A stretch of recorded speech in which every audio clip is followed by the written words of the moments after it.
Bismillahirrahmanirrahim. Assalamualaikum warahmatullahi wabarakatuh. Alhamdulillah alladzi ja'ala syahra ramadhana syahra siyam wa sanna layalihi bil qiyam wa anzala fihil qur'an hudal linnasi wa bayyinatin minal huda wal furqan. Wassalatu wassalam ala Rasulillah wa ala alihi wa sahbihi wa man walah, amma ba'du. Segala puji bagi Allah yang telah menjadikan bulan Ramadan bulan puasa dan menurunkan Al-Quran di dalamnya menjadi petunjuk bagi sekalian manusia, serta mensunahkan di malam bulan Ramadan sholat malam atau sholat tarawih. Hadirin sekalian yang dimuliakan Allah Subhanahu wa Ta'ala, kita saat ini berada di bulan Ramadan, bulan mulia, bulan yang dipilih oleh Allah Subhanahu wa Ta'ala. Di dalamnya ada kewajiban berpuasa. Bulan Ramadan merupakan bulan istimewa, bulan yang unik.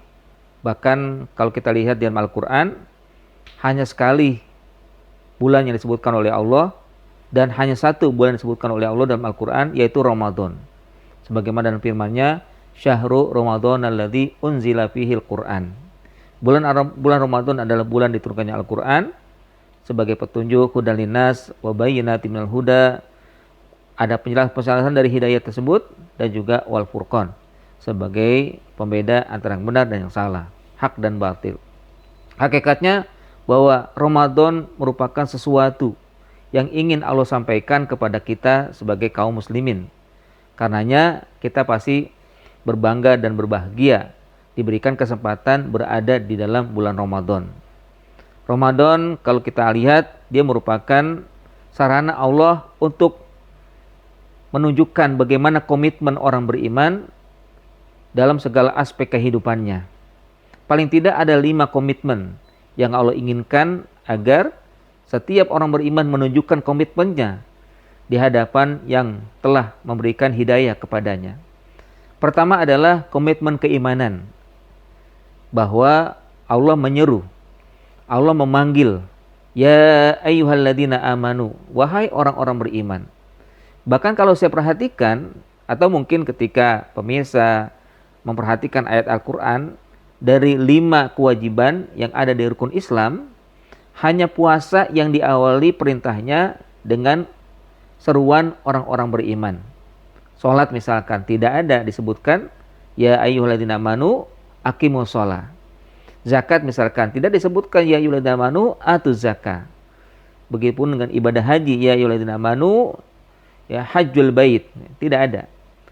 Tapi untuk puasa memang disebutkan. Ini kenapa? Karena memang Allah inginkan agar ada komitmen iman dalam diri orang beriman. Hakikatnya memang ketika Allah panggil dengan kata-kata amanu, itu adalah panggilan mulia.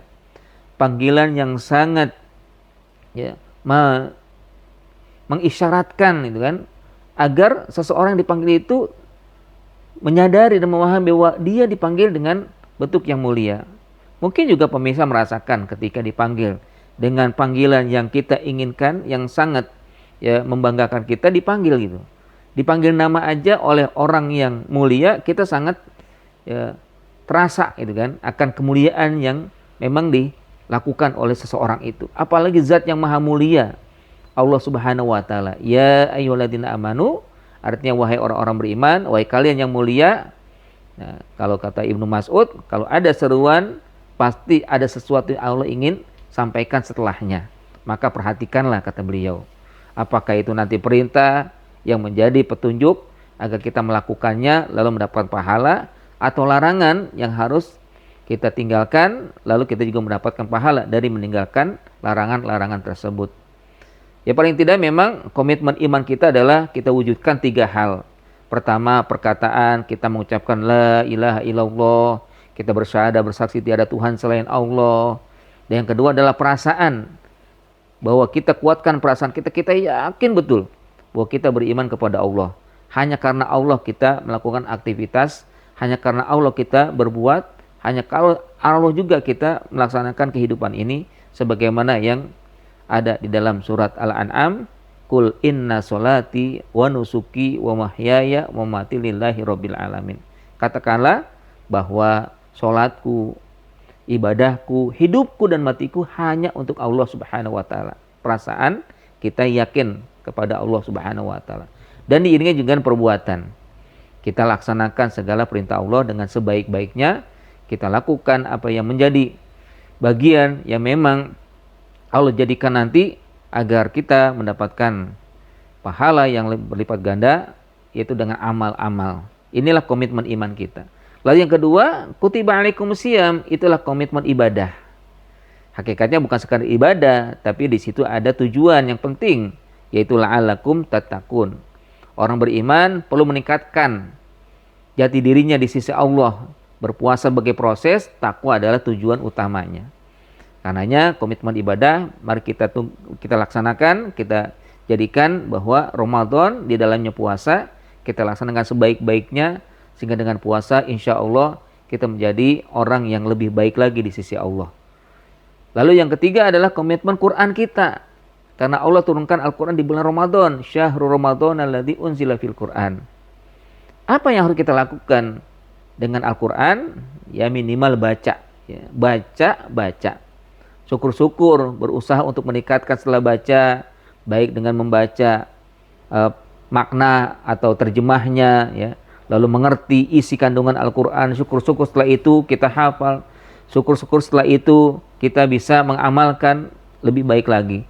Tapi minimal baca. Jadikanlah bulan Ramadan untuk meningkatkan bacaan Quran kita. Jadikan bulan Ramadan, tingkatkan komitmen kita kepada Quran, berinteraksi dengan Al-Quran. Ya. Kadang kita bersyukur ya di tengah masyarakat. Ya. Kita banyak mendengar setelah sholat tarawih mereka pada baca Quran. Ya. Gantian dengan suara yang dikeraskan dari masjid. Ini bagian yang harus kita apresiasi dan juga harus kita lestarikan. Bagaimana komitmen kepada Quran. Dan sebenarnya bukan sekedar itu juga, kata Allah di dalam ayat itu, hudan linnas wa bayyinatin minal huda wal furqan, ya. Bahwa Al-Qur'an adalah pedoman, Al-Qur'an juga sebagai penjelasan, memberikan penjelasan yang jelas, dan juga sebagai sarana untuk bisa membedakan mana yang sesuai dengan aturan Allah, mana yang tidak sesuai dengan aturan Allah, mana yang hak, mana yang batil, mana yang benar, mana yang salah, mana yang menuju surga, mana yang menuju neraka. Dan tentunya kita memahami ya apa yang diinginkan oleh Allah Subhanahu wa taala dari Al-Qur'an, bukan sekedar kitab suci yang kita baca tapi juga kita amalkan. Lalu yang keempat adalah komitmen keluarga ya. Uhilla lakum lailatas siyami rafatu ila nisaikum hunna libasul lakum wa antum libasul lahun. Ramadan adalah sarana untuk kita dijadikan sarana untuk bagaimana kehidupan keluarga lebih harmonis lagi ya. Jadikanlah keluarga sebagai tameng dalam kehidupan kita untuk membentuk pribadi, membentuk keluarga, untuk membentuk masyarakat yang lebih baik. Karena memang hakikatnya keluarga itu sebagai benteng kita. Ya. Kata Allah, hunna libasul lakum wa antum libasul lahun. Wanita menjadi pakaian bagi laki-laki, laki-laki menjadi pakaian bagi wanita. Ini tameng hakikatnya. Menjaga segala sesuatu yang baik, dilestarikan, ya, yang kurang-kurang ditutup-tutupi atau juga ya berusaha untuk tidak disebarkan. Ya. Ini bagian yang memang sangat baik sekali dalam keluarga, bahkan Ramadan lah yang nanti bisa dijadikan sarana untuk bisa meningkatkan kembali hubungan yang baik di dalam keluarga. Dan terakhir adalah hubungan sosial ya, atau komitmen sosial, di mana puasa yang Allah perintahkan bukan sekedar untuk menuju takwa secara pribadi, tapi juga agar masyarakat juga bisa terbentuk menjadi pribadi-pribadi yang baik. Karenanya di penghujung dari pembahasan puasa ya, Allah mengatakan kadzalika yubayyinullahu ayati linnasi la'allahum yattaqun.